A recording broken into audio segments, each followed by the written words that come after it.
to Off the Record News. I'm your host, Diana Longry. Thank you for tuning in. Off the Record News is brought to you from the SCC studios out of White Bear Lake. And through cooperative agreement, this program is also brought to you to the CTV studios in Roseville. As a result of this cooperative effort, this program reaches out to and serves approximately 28 communities in the Northeast metropolitan area. Now, we get many of our show guests here through our viewers who have tips on people they think would be of interest to other viewers that I can interview, and our guests that we have this evening is a result of exactly that. So as you watch this program, if you're thinking to yourself, I have a great idea for a show topic for Diana, well, you know, I want you to get a hold of me. You can contact me on Facebook 24/7, and I'm always looking for good topics that we can bring forward here on Public Access TV. Now, last week we were very fortunate to have Susan Lindauer here to talk about the Patriot Act and the criminalization of free speech. Well, guess what? We have, as our good fortune, to have Susan back again for this program, Part 2. And today we are going to talk about 9/11, the truth behind 9/11, and how it interacts with the Patriot Act and the topic that we talked about last time, the criminalization of free speech. Now, I also have with me Bruce, who is also here to talk about this issue. So with that, I want to welcome both of my guests. So thank you, Bruce, for being here. And again, Susan, thank you so much for being here. It's not often that I have a guest from Washington, D.C. on our little show here. So it's a great pleasure. Thank you. Thank you very much. And so first, I think, Bruce, I'm going to have you introduce yourself to our viewers to tell them a little bit about who you are and how you became interested in this issue. Okay, well, thank you.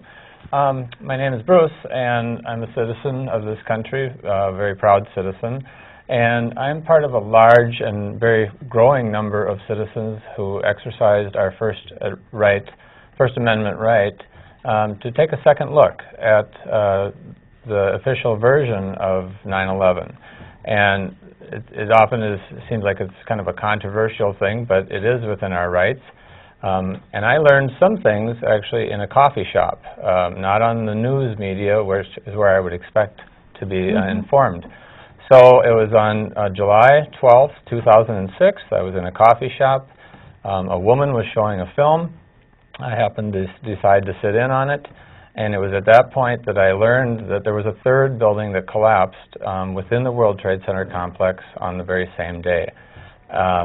I had no idea about this. I don't know. I learned about that. I was a little confused, and I left, and I started doing more research and looking at it. And that building is called World Trade Center number 7. And as it turns out, 12 years later, I talked to citizens, and they don't know about it either.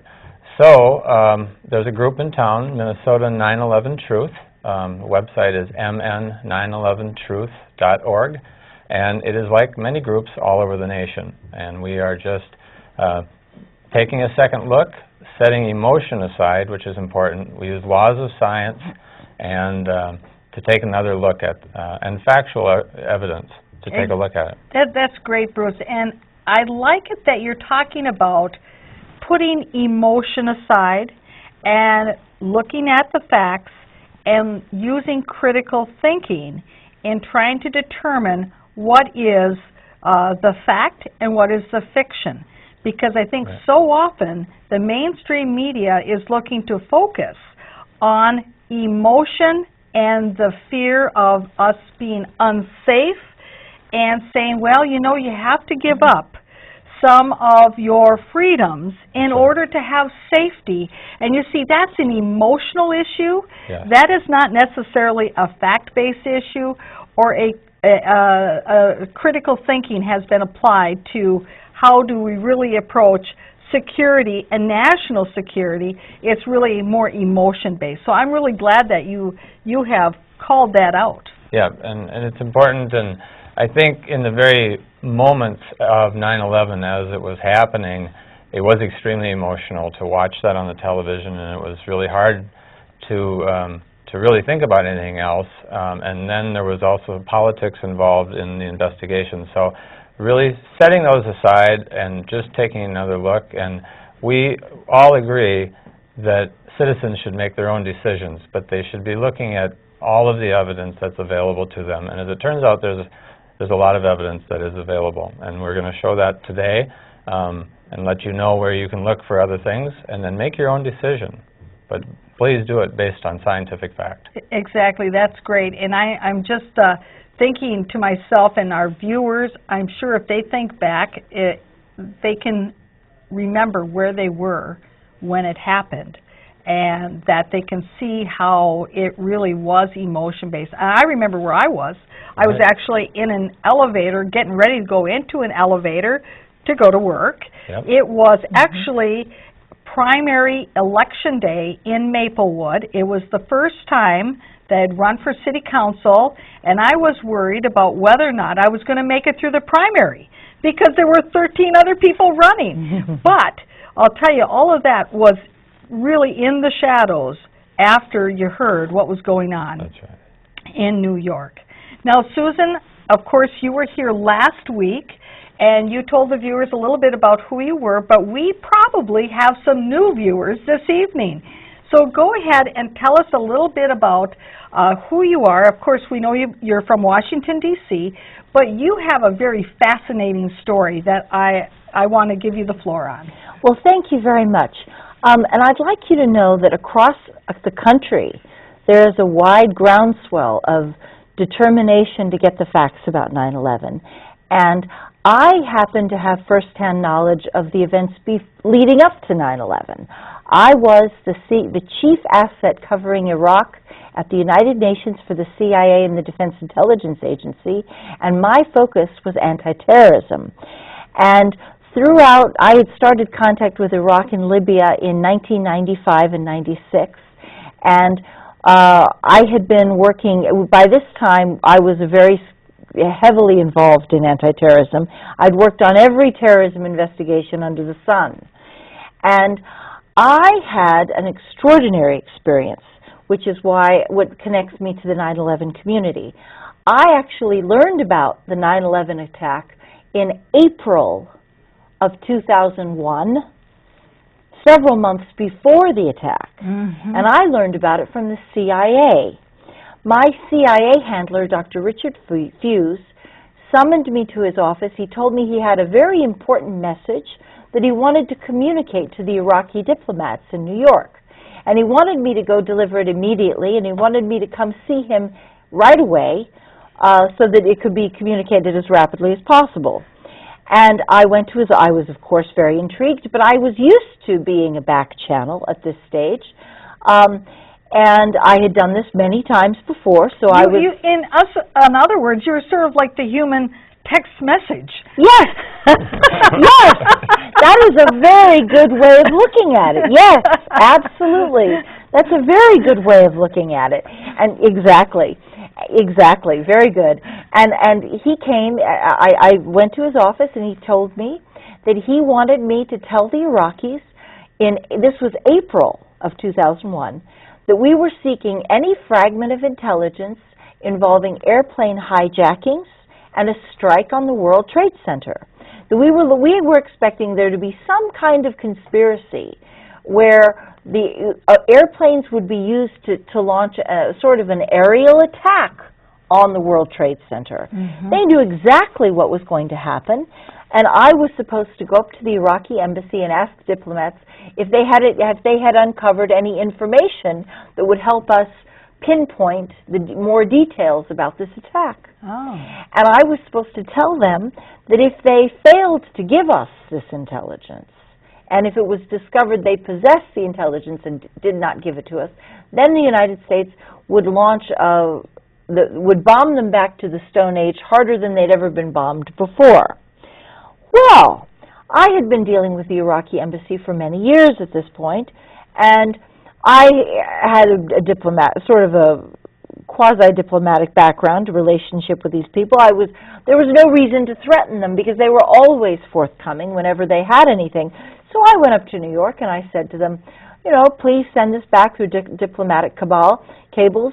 They agreed, and I went back to my CIA handler and I said, sure, I delivered the message. He said, well, what did you say? What did they say when you threatened them? I said, well, I didn't really need to threaten them. He said, oh, yes, you did. I didn't tell you to be nice to those people. I told you to threaten those people. And he went off quite in a temper tantrum, rage. And I realized then that this was a real attack. This was not checking our trap lines for possible, possible conspiracies that might be percolating. They really knew something.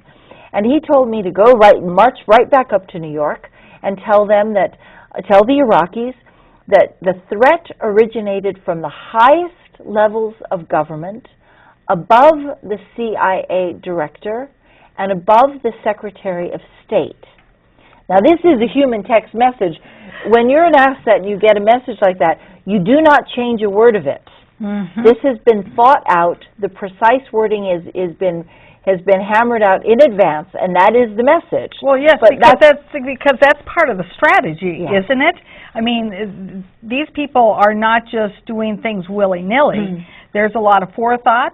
There's mm-hmm. strategy. It's sort of like playing chess. Yes. And so you have to think, okay, if I say these words and I say it in this way, what kind of message is it conveying?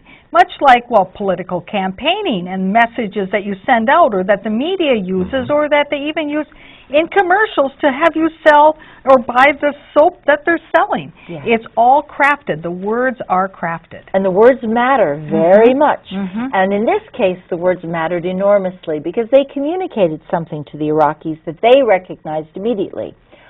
Only 3 Americans, 3 leaders sit above the CIA director and the Secretary of State. That would be President George Bush, Vice President Richard Cheney, and Secretary of Defense Donald Rumsfeld. And as of April and May of 2001, all 3 of those gentlemen were already apprised of this threat of a terrorist conspiracy involving airplane hijackings and a strike on the World Trade Center, specifically identified. Now, there was never any talk of attack on any other building, never an attack on the Pentagon, never an attack on the White House. It was only the World Trade Center, and we were always fixated on that target. But it was very clear at that stage that the top leaders of the United States were already informed, and they were already prepping the intelligence community to expect some sort of confrontation with Iraq in the aftermath if it was determined that Iraq possessed the intelligence and did not give it to us. Now, as I told you last week, we were negotiating a peace framework at the same time. So I went back to the Iraqis and I said, hey, this was very serious. I recognized this was a very, very serious threat. And I said, look, if you have anything, you better come and tell us. You better help us as much as you can, because we're on the verge of, we've got this peace framework that's under discussion, and if this attack occurs, it has the potential to derail the peace offering, especially if the Bush administration is threatening war in retaliation for it. Now, my cousin, who was the chief of staff to George Bush, Andrew Card, was receiving all the debriefings about the peace framework. So all of these things were happening. The same people were wrestling with all these issues. They were fully informed of all potential opportunities. Right, and when you say that he was getting those debriefings, that was from you, correct? Yes. Right. Absolutely. And see, so this communication was going on. So it wasn't like it was in a vacuum. Absolutely. Obviously, they knew what was going on both sides. Yes. Yes. Now, my question is, when they were looking to see whether or not that the Iraqi government was going to come through with any kind of disclosure about this attack conspiracy, were they doing it because they were trying to see what kind of loyalty there was by the Iraqi government to the U.S. officials and that this was supposed to be like a sign of loyalty that they gave up something, or was it really something different than that? Well, it has been, throughout the summer of 2001, George Tenet, who is the former CIA director, has admitted that there were 105 debriefings to White House officials on the upcoming 9/11 attack. Surprise. And among those debriefings, contrary to what the public was told, the CIA was pretty adamant that Saddam Hussein's government had a long history opposing terrorism and would try to be very cooperative because they had a deep fear that Islamic jihadis would try to take advantage of the deep poverty in the country, the fragmentation of central authority, the breakdown in authority, and that they might try to impose a radical Islamic state. And therefore, Saddam Hussein was very frightened of potential jihadi terrorists destabilizing his regime. He was always very anxious to cooperate with the United States. And this was something that the corporate media totally got wrong, absolutely miscalculated in total, entirely inaccurate. And I would say that maybe part of the reason why they got it totally wrong is because they were given totally false information. Wow, imagine that, huh?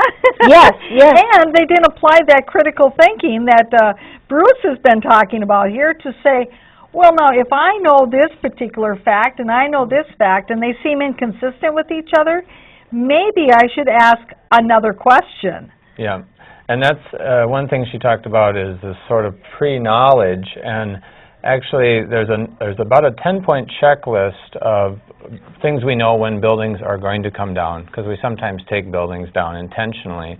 And if you look at the buildings, in fact, all of the announcers that day, as they were falling, they mentioned that they looked like controlled demolition. Now that in itself is no evidence other than visually looking at it. And so when you go further into it, we started hearing reports of secondary explosions in various parts of the building. These are 110-story buildings. Firefighters heard the explosions. Yeah, in the lobby. The lobby windows were blown out. So how did that happen?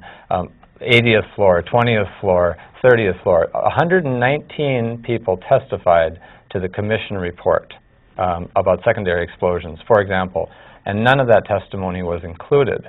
Now, the 9/11 Commission report, which is the first report that was done, is about 511 pages, and it never mentions the third building that we mentioned earlier, World Trade Center, number 7. And you think, well, how can you can do an investigation on a complex that has 7 buildings, and you mention 2, and I think all of us can close our eyes and see the planes flying into those 2 buildings, and yet the vast majority of us have never heard of this other one.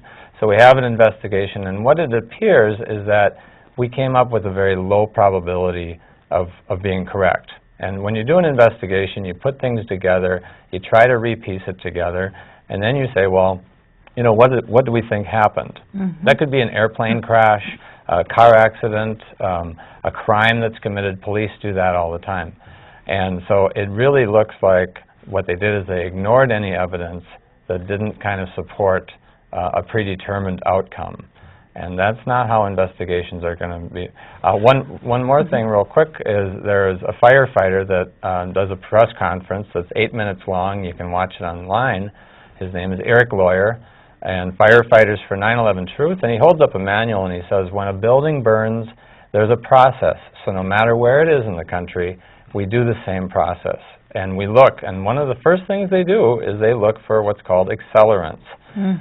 Some type of explosive material, gasoline or other, and they did not do that. And that is not my words, that's the admission by both investigations. NIST did a secondary one, and someone said, did you find any explosives? And they said, no, we didn't. And then they said, well, did you look? And they said, no, we did not. Well, it's very easy not to find the explosives if you weren't looking to start with and That's you didn't correct. follow proper protocol. Susan? I'd like to add something.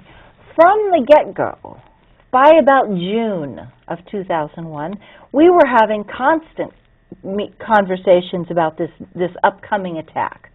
Approximately every meeting with my CIA handler talked about this. It was a buzz. It was a loud noise.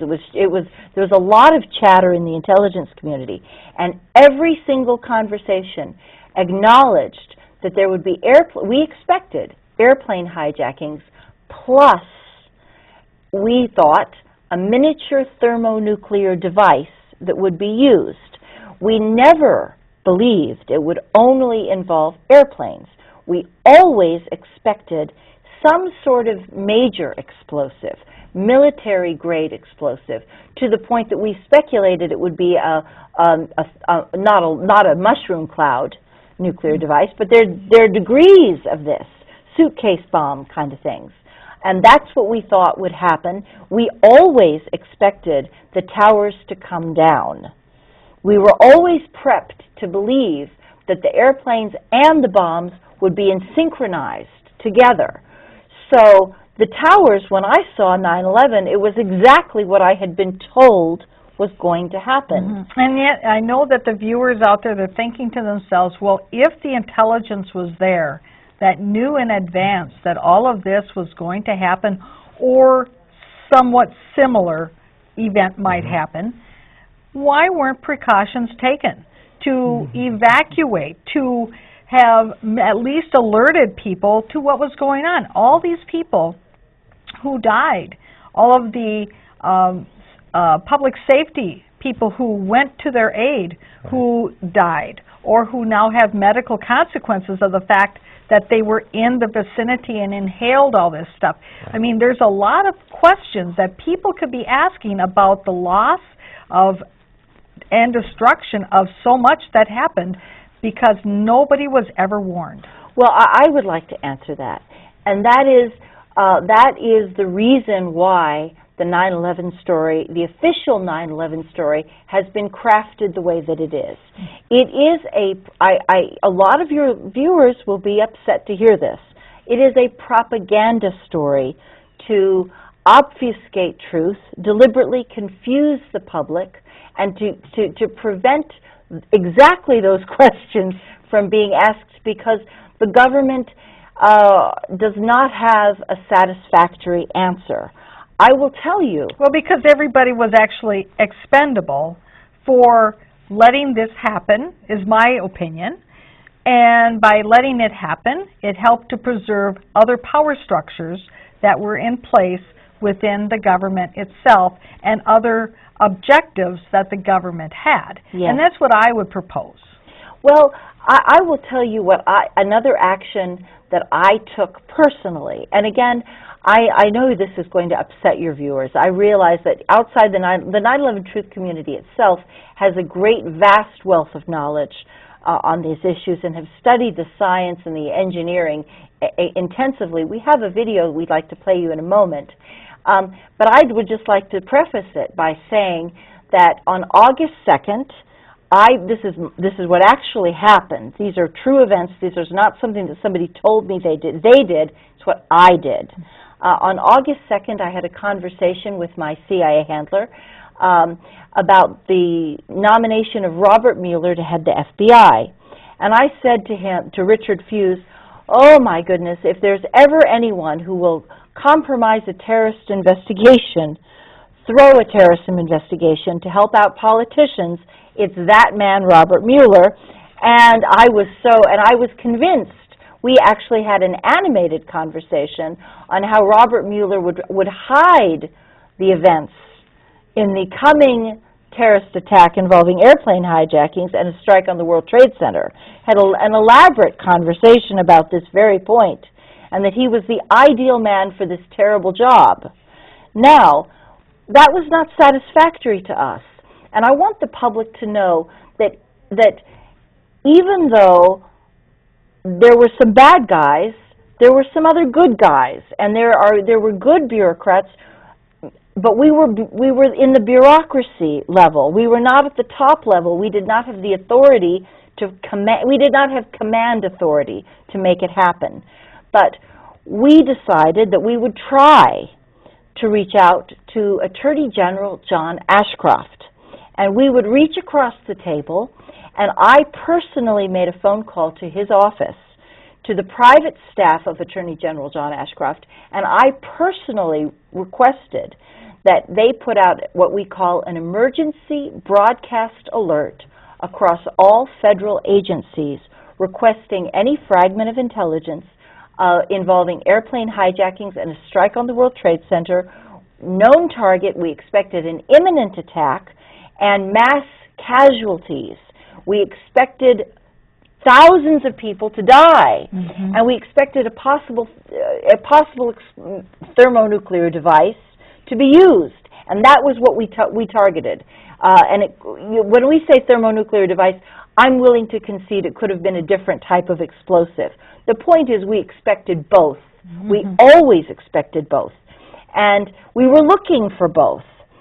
And I would just like you to know, since we are in Minneapolis, it was the FBI office in Minneapolis that responded.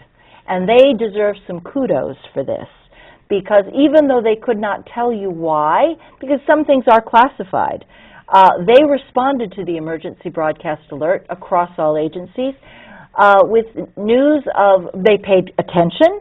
They caught Mosawe coming through from Canada into Minneapolis.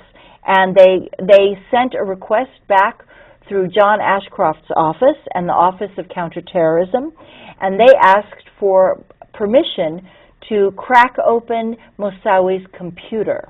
There's something called a FISA court for foreign international surveillance, and in Washington, and that is for foreign nationals.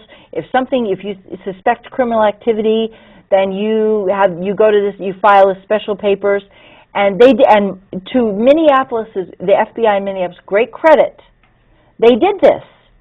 John Ashcroft, who is the lead, again, you see bureaucracy doing its job. You see bureaucracy trying to stop an attack, and you see the top leadership of the government putting its thumb down on the bureaucracy, saying, no, we are not going to. John Ashcroft, the Attorney General, saying, no, we will not allow the FBI in Minneapolis to crack open this man's computer. They have good reason. They believed at that time that he was involved in some kind of terrorism conspiracy. And we had put out the request. We had notified them that we were looking for something. It was excellent work. And the leadership at the top of the government refused to back them up. Wow. Wow. You know, they were responding to my personal, I was the one who initiated it, and they responded.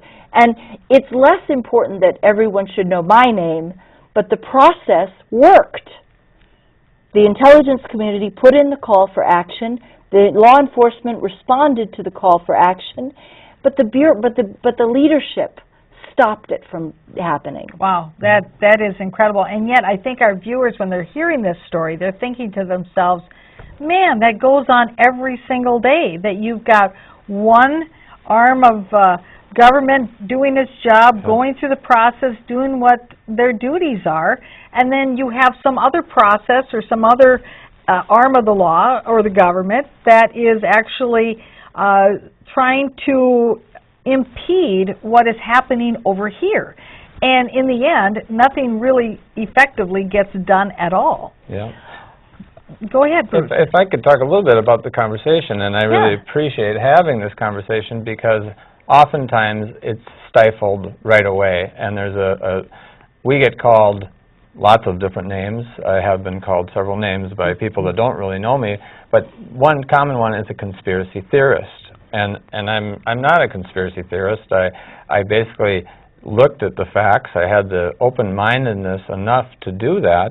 And luckily, there's an organization called Architects and Engineers for 9/11 Truth. And there's 1,700 professional registered architects and engineers who have signed a petition saying that the investigation did not follow protocols, came up with a conclusion that is impossible, is what they say. So that's almost 2,500 years of experience in the field, huge amount of credibility.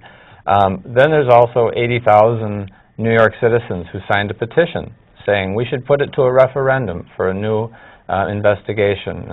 Those things don't get a lot of press, but we have to now call 80,000 citizens crazy, right? We have to keep calling people crazy just to keep the conversation from happening. So I appeal to your listeners today to really, again, we're going to give you a 10-minute video, and one of the reasons there's a 10-minute video is because people are so busy we don't have time.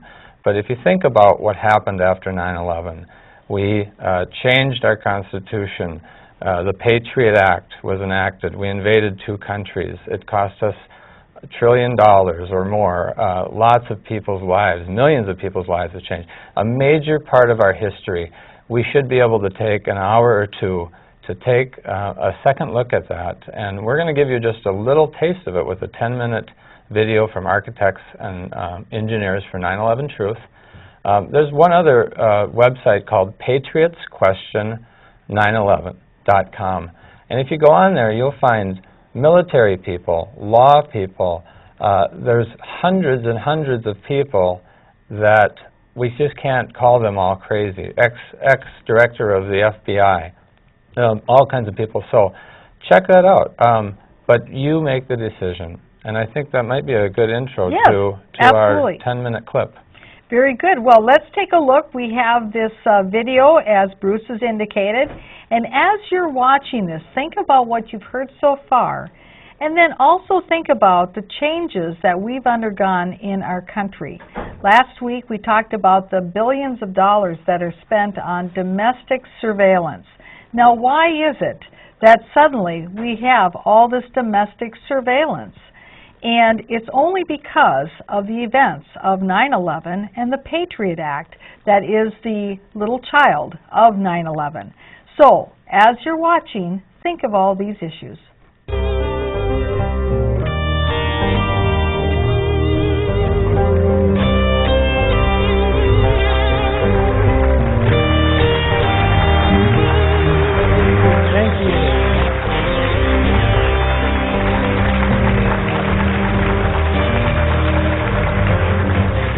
So much.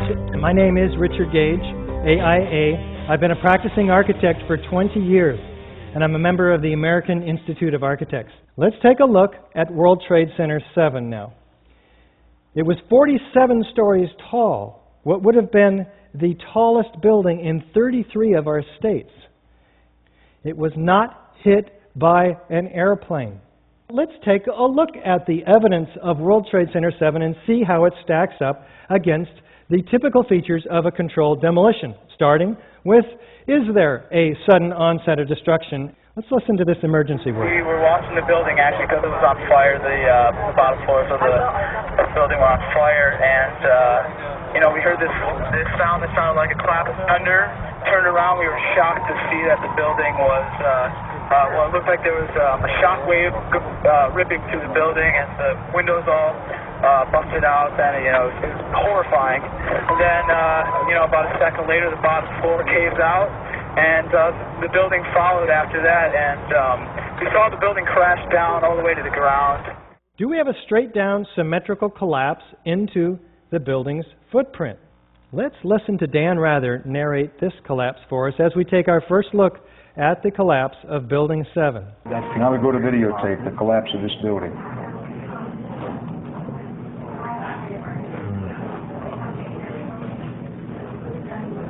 It's amazing. Amazing, incredible, pick your word. For the third time today, it's reminiscent of those pictures we've all seen too much on television before, when a building was deliberately destroyed by well-placed dynamite to knock it down. Let's take a look in this side-by-side comparison with a known controlled demolition on the right. Did the building fall into its own footprint? Pretty much so. Do we have demolition waves? And how do these remove the column support? Well, here's a floor plan of Building 7. Now, to bring a building smoothly, symmetrically into its own footprint without falling over, what we have to do is remove the core columns, because what we want to do is bring the outside of the building in on itself. Now, this involves a high degree of precision that fire is not capable of. Do we have a free fall speed of collapse through the path of greatest resistance? You can see second by second the building gaining downward momentum. You can plot the drop distance on a graph of time, and it fits the free fall curve almost perfectly. What does this mean? That the columns had to have been removed, and removed virtually simultaneously on each floor, synchronistically timed, so the building had no resistance virtually on the way down. Do we have a total dismemberment of the steel structure? We had a 47-story skyscraper compressed to 4 stories. Do we have sounds of explosions, though? How about Kevin McPadden? This was a boom, and like you felt a rumble in the ground, like almost like you wanted to grab onto something. That, to me, I knew that was an explosion. There was no doubt in my mind. Do we have enormous clouds of pyroclastic smoke from the pulverized concrete? Watch the concrete entrained in the air, racing down every street in each direction at 35 miles an hour. Do we have pools of molten iron? Here is Building 7 at A and B, and here is the North Tower and the South Tower. These hot spots are 1,340 to 1,370 degrees. These are the temperatures of the hottest office fires. There was no fire on the surface of Ground Zero after the collapses. What are we measuring here? We're measuring the molten metal that was seen by these first responders. Let's listen to John Gross, lead engineer of NIST, tell us about the molten metal from his perspective. First of all, let's go back to your basic premise that there was a pool of molten steel. I know of absolutely nobody, no eyewitness who said so, nobody who's produced it. You'd get down below and you'd see molten steel running down the channel rails, like you're in a foundry. Yeah, like lava. Like lava. From a volcano. No eyewitness who said so. There are actually melted beams where it was molten steel that was being dug out.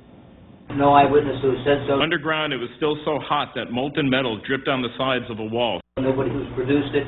What is the problem here? Somebody's lying. I'm going to leave it up to you to make your own conclusions. How about chemical evidence, though?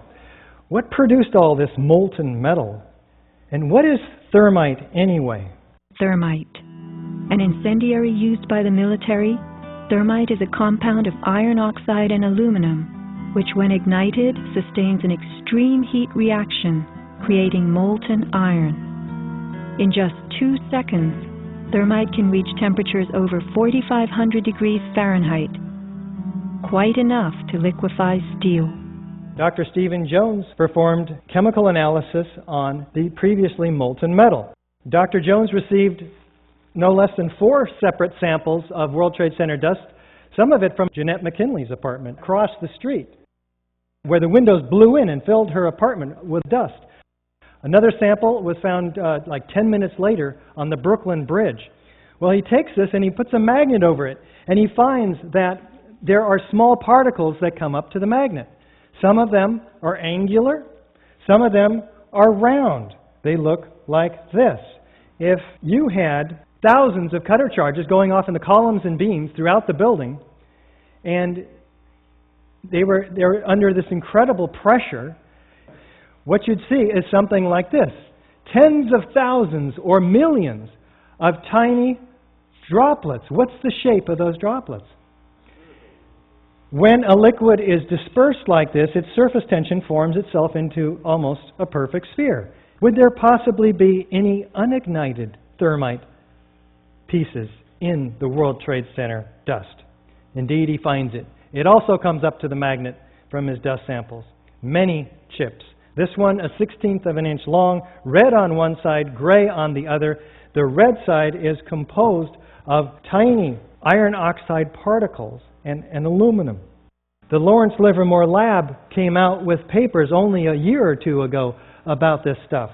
The particles being so small allow for almost instantaneous ignition between the 2 chemicals, the aluminum and the iron oxide. producing very explosive results. He continues his study and finds additional chips that are partially ignited, with spheres embedded in them. With Dr. Jones and his small team of scientists, through EDS, XRF, and WDS, identifies the components of these spheres and chips, predominantly iron, along with aluminum, oxygen, silicon, 1,3-diphenylpropane. The results, coupled with the visual evidence, he says, at the scene, such as the flowing hot liquid metal, providing compelling evidence that thermite reaction compounds were deliberately placed in both World Trade Center towers and Building 7. These results are documented in a peer-reviewed journal.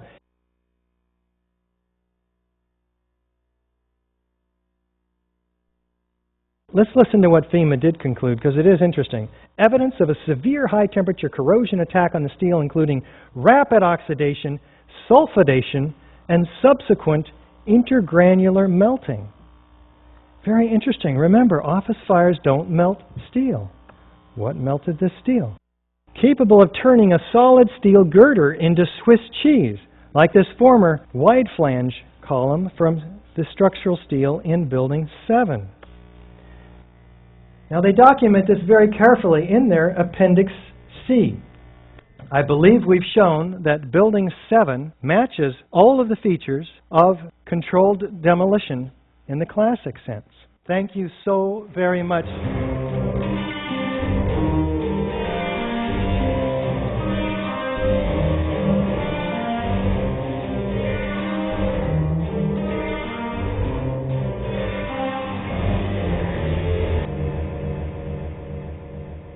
I hope that our viewers are coming away with even more questions after watching that. Now, Susan, you had some comments that you wanted to make. I wanted to make sure that everyone understood. Again, before the attack, we always expected a 1-2 punch, airplane hijackings, and some form of explosions. And we discussed what types of explosives would be used. Whether or not it was actually a nuclear attack, miniature thermonuclear, or thermite, or some combination, I would leave to explosives experts and engineers, architects and engineers for 9/11 Truth, to decide that, looking at the evidence. But the point is that this is totally consistent with what we were told to expect. There is nothing in the 9/11 attack that did not go exactly as was foretold. Mm-hmm. Now, the reason that you don't know any of this story is because people have said to me many times, "Where are the whistleblowers? Where is everybody who knows the truth? Why have people stayed quiet?" Well, I can tell you that I myself, who contacted the Office of Attorney General John Ashcroft and the Office of Counterterrorism, I was then subject to arrest on the Patriot Act. And it's also because, well, and because you wanted to testify in front of Congress, correct? Yes, indeed. I applied through proper channels to talk about Iraq's contribution to the 9/11 investigation and the peace framework that was on the table, and I wanted to tell everything that I knew, and I knew a lot in the months before 9/11, and how all of the Iraqi peace option coincided with the 9/11 attack before and after, and what the aftermath of the 9/11 attack was. I wanted to discuss all of these things, and I became the second non-Arab American ever indicted on the Patriot Act, and I was subjected to secret charges, secret evidence, secret grand jury testimony. I ended up getting detained in Carswell Air Force Base with no right to a trial or hearing.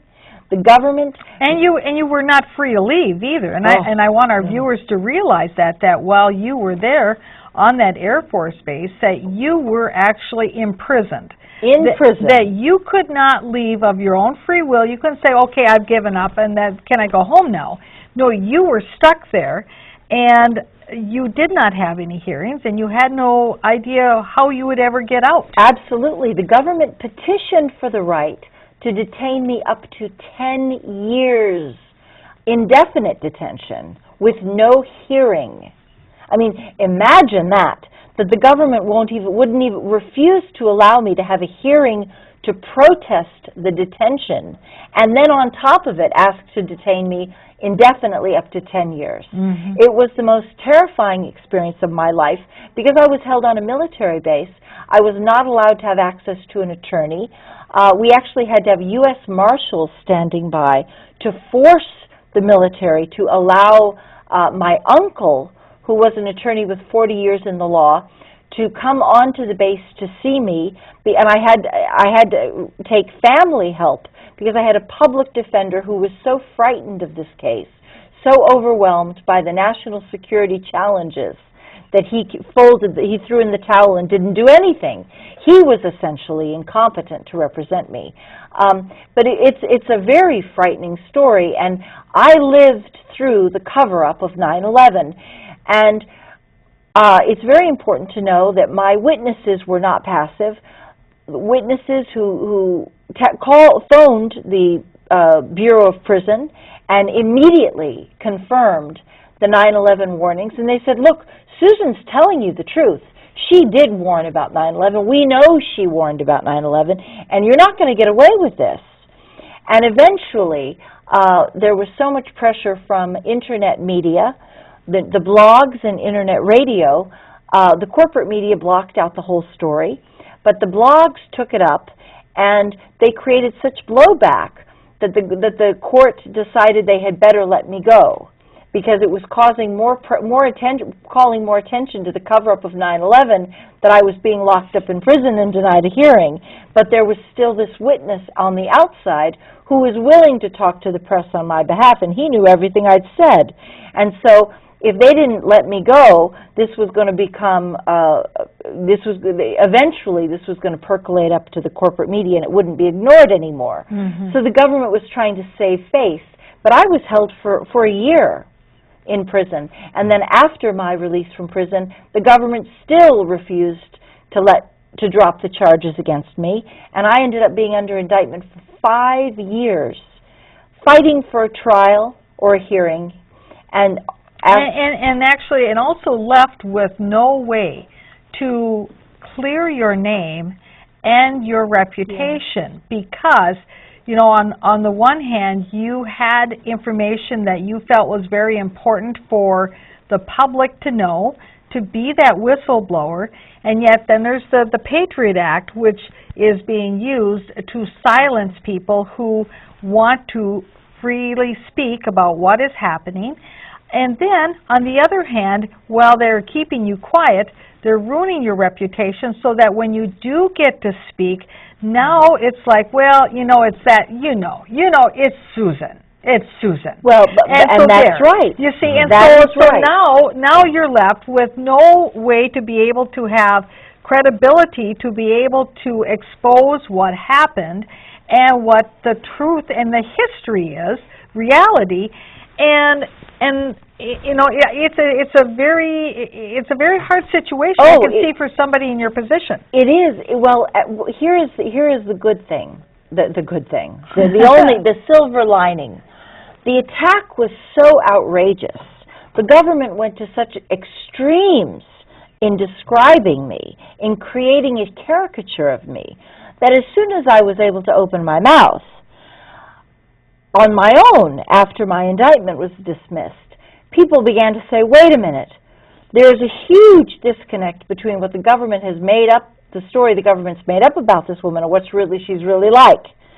And what I found is, I found people like Bruce all across this country, hundreds of thousands of people, millions of people want to know the truth. They know the government lied. They are disturbed about the Patriot Act. They're disturbed about how false flag operations are being used to create phony pretexts for war, like the war with Iraq and the war with Afghanistan. Mm-hmm. They're concerned now that we've spent $4 trillion on the Iraqi war, almost $2 trillion on Afghanistan. You know, thousands of American soldiers have died.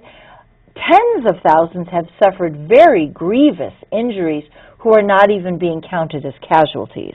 You realize we don't count any deaths from the suicides, from the post-traumatic stress. we don't keep those figures. If a soldier doesn't die in the first 30 days on the battlefield, he's not counted as a casualty of war. But we have a lot of soldiers who've returned home and have died later. And that's not even to count the Iraqi citizens and the Afghani citizens who have suffered tragedies because of this lie. Exactly, and I know that there's even information that is coming forward now that because of the depleted uranium, that a number of birth defects in the babies is horrendous.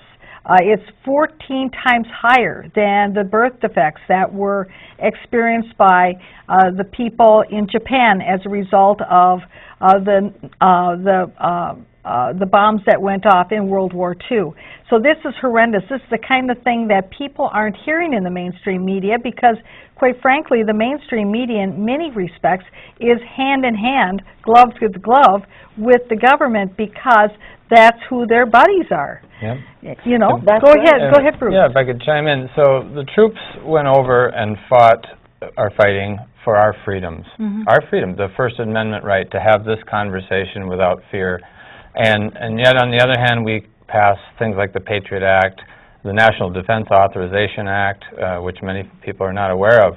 So we really, when the troops are over there fighting for us, we really, as citizens, need to take advantage of that and enjoy those freedoms. And you saw in that 10-minute clip, a very short 10-minute clip, that there's a lot of characteristics of a controlled demolition in the buildings. That doesn't prove anything. You would just have to include that as a possible theory. And they did not do that. That wasn't ever really considered. And the reason for that, I believe, is because it's kind of scary. Because if it's a controlled demolition, that means that somebody had access to the buildings. If the terrorists had access to the buildings to put explosives in the inner depths of the buildings, then we got to figure out how they did that, or who did that, and why. But we have to do a correct investigation first. And so we ask what we think is incredibly reasonable. When I say we, I mean millions of people, billions of people worldwide. And a reasonable request is to use your First Amendment right that is being protected by our troops and do it for them, do it for you, do it for your kids. Just take another look.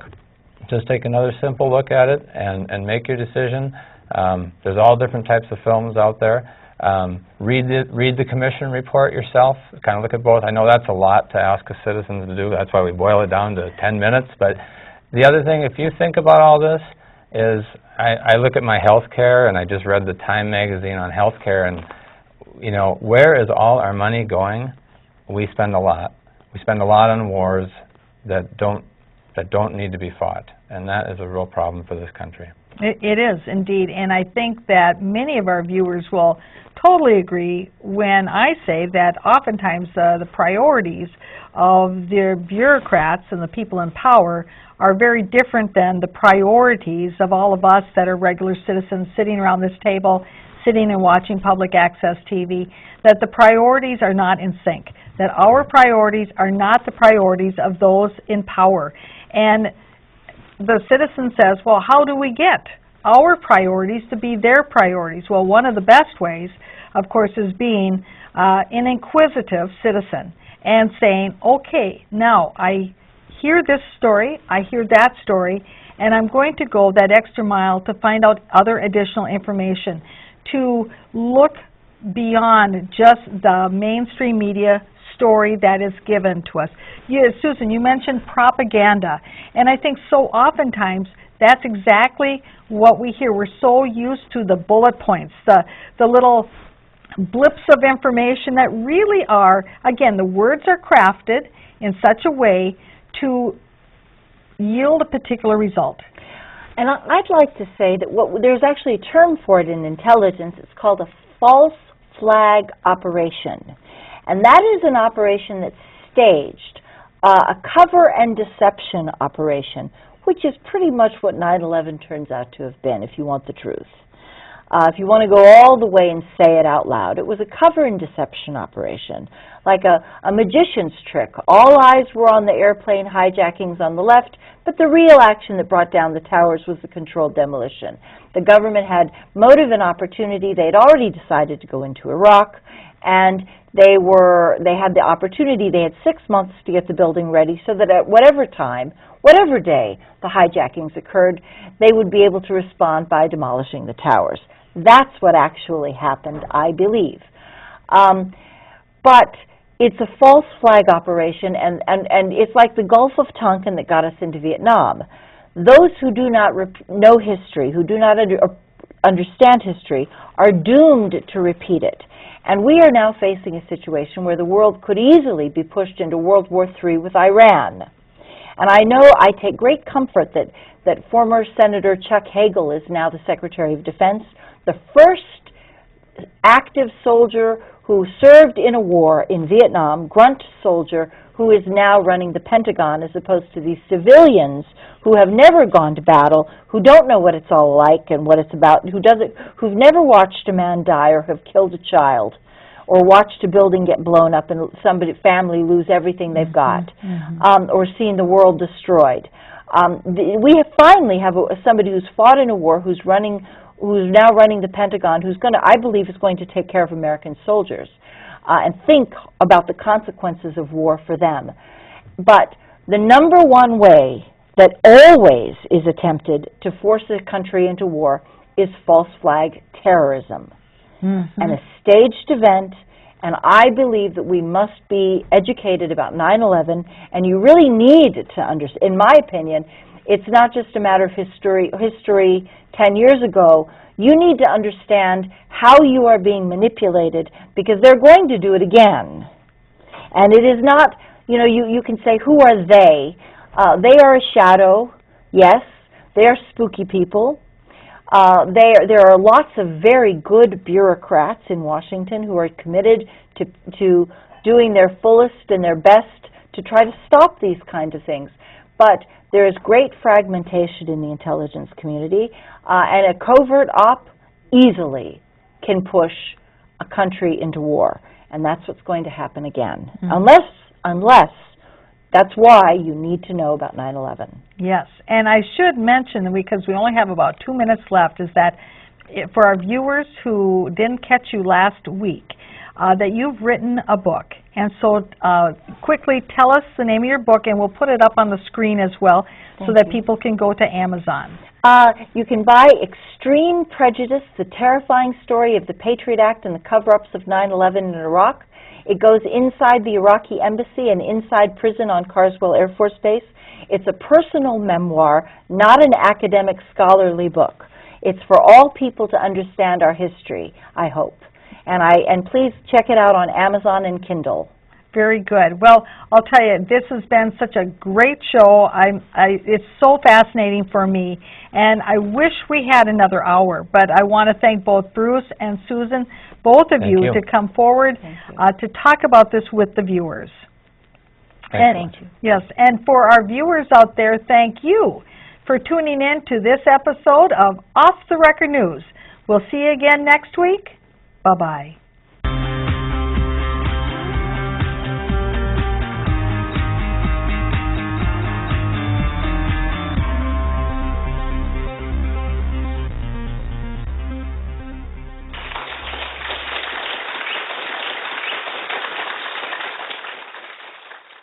People are going to say, well, I want to hear more. So how can they hear more? Well, they can buy my book, Extreme Prejudice, which is available on Amazon and Kindle. Extreme Prejudice, The Terrifying Story of the Patriot Act and the Cover-Ups of 9/11 in Iraq. And it is all the intelligence that you have never been told that the government lied to you about. It is a personal story. It's not an academic book. It's not for scholars and foreign policy gurus. It's for regular people to understand what's happening.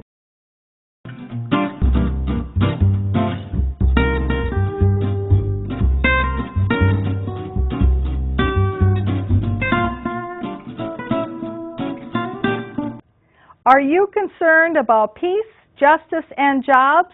So am I. I'm Diana Longry, and I invite you to join me, Washington at Work. Is Congress working for you? Washington at Work looks at the issues of peace, justice, and jobs. Join us. Watch Washington at Work.